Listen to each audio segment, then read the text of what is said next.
இந்த உலகத்திலேயே அதிக ஆண்டு மன்னராட்சி நடக்கிற 3 நாடு எதுன்னு உங்களுக்கு தெரியுமா?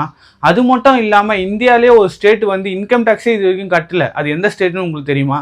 அதெல்லாம் தெரிஞ்சதுக்கு முன்னாடி நம்ம சேனலை சப்ஸ்கிரைப் பண்ணுறேங்க. Welcome to travel obsession.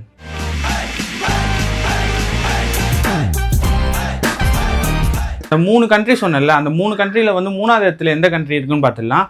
3வது இடத்துல பார்த்தீங்கன்னா சவுதி அரேபியா தான் இருக்குது. ஆல்மோஸ்ட் 90+ இயர்ஸ் வந்து மன்னர் தான் ஆட்சி பண்ணிருக்காங்க. செகண்ட் பிளேஸில் எந்த கண்ட்ரி இருக்குன்னு பார்த்தீங்கன்னா தாய்லாந்து தான் இருக்குது. ஆல்மோஸ்ட் 240, அதாவது 240 இயர்ஸ் வந்து அவங்க தான் ஆட்சி செஞ்சுன்னு இருக்காங்க. முதல் இடத்துல என்ன இருக்குன்னு நீங்களே கெஸ் பண்ணுங்கள். முதல் இடத்துல வந்து கண்டிப்பாக வந்து யாருமே நினச்சி பார்க்காத ஒரு கண்ட்ரி தான் இருக்குது. யூகே தான் இருக்குது. ஆல்மோஸ்ட் 1000+ இயர்ஸ் வந்து மன்னர் தான் ஆட்சி பண்ணுறாங்க. செகண்ட் பாயிண்ட் பார்க்கலாமா? இந்தியாவில் வந்து நிறைய ஸ்டேட்ஸ் வந்து இன்கம் டேக்ஸ் கட்டும் போது ஒரே ஒரு ஸ்டேட் மட்டும் இன்கம் டேக்ஸே இது வரைக்கும் கட்டணும் இல்லை, கவர்மெண்ட் வாங்கினதும் இல்லை. அது என்ன ஸ்டேட்டுன்னு சொல்லிட்டு தெரிஞ்சுக்கலாமா? இந்தியாவில் இருக்கிற சிக்கிம்னு ஒரு ஸ்டேட்டு தான் இன்கம் டேக்ஸே கட்டினதில்லை. அது ஏன் எதுக்குன்ட்டு உங்களுக்கு ஒரு கேள்வி வரும்.